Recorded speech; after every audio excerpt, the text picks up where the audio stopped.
change can be scary, there's no doubt about that. The days of me going out with a pen and a notepad to tell a story have pretty much gone.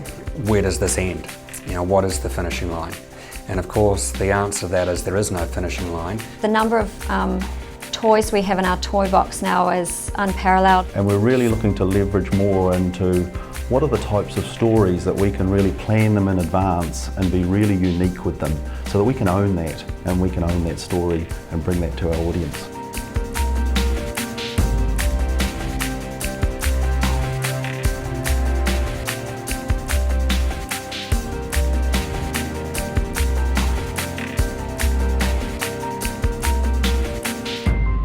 Well, it's such a modern facility. It's such a joy to come into this place every day and plan away and, you know, be at the heart of the news gathering process. And I think it's really given everybody a boost. They can see what's available. The video studio is there, the radio studios are there. We've got the bridge planning desk. People come and go from that all the time. It's all open plan now. So Herald reporters and ZB reporters, if you like, they're sitting together in the same pods. And to this extent now where you would say, you know, we are one newsroom.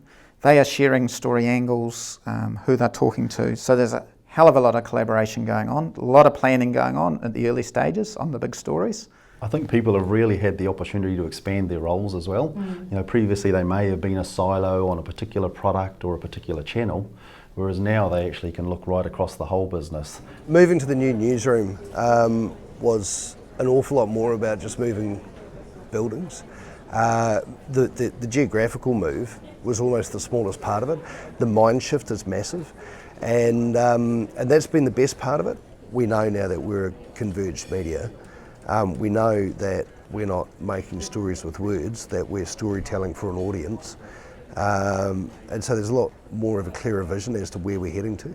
The work with the radio guys tends to be a bit of a springboard type thing, and so I'll break a story here and I'll walk over there into the studio and do an interview about it, which will drive traffic here, and very often material that gets built in as a follow-up, which I then write there and then go back in there to talk about it some more.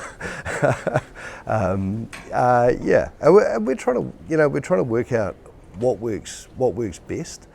In an environment like this, where we have everyone together, where it's so easy to get to face and collaborate, we focus very much on compelling content and how we're going to execute that through the different channels. I think there's always going to be a room for specialists, radio specialists, print specialists, digital specialists, event specialists, digital specialists, and so on. But more and more, you need skills that reflect the behaviours of your audience. Look, I think same shit, different bucket in many ways. You know, the skills to be a great print journalist or a radio journalist, the basics are the same. So I think there's the basic skill needed now is the ability to be open-minded and have the ability to learn and take on new things and try new things. I think the number of toys we have in our toy box now is unparalleled, and there's no media player in the New Zealand market with the asset base that we have right now, so that's pretty amazing. It's exciting but overwhelming for a lot of the sales team because it got too complicated. There's too much to know, and I think I alluded earlier to how having experts in certain areas is really important. So how we deal with it from a client's perspective is to actually forget about the toys and forget about the channels. Tell us what you're trying to achieve and what's the audience that you're trying to achieve that around. And then let us see, do we have that type of audience? What's their consumer, or what's their media behaviour? What brands do they interact with on us? And then come to channel last and then deliver what that is. And that channel could be events, or it could be experiential, or it could be a video.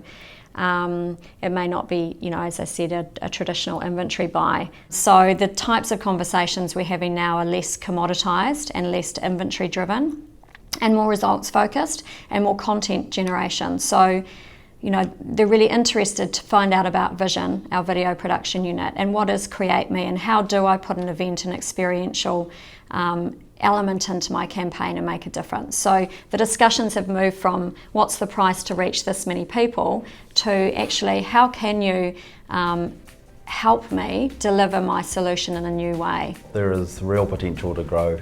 As you've seen, the passion and dynamism that's there, the team that really wants to make a difference, they're passionate about storytelling.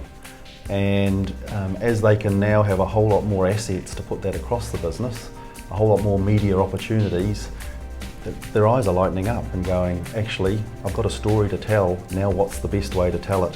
What's the best demographic and audience to target with this message, and how do we tell it different ways all the time?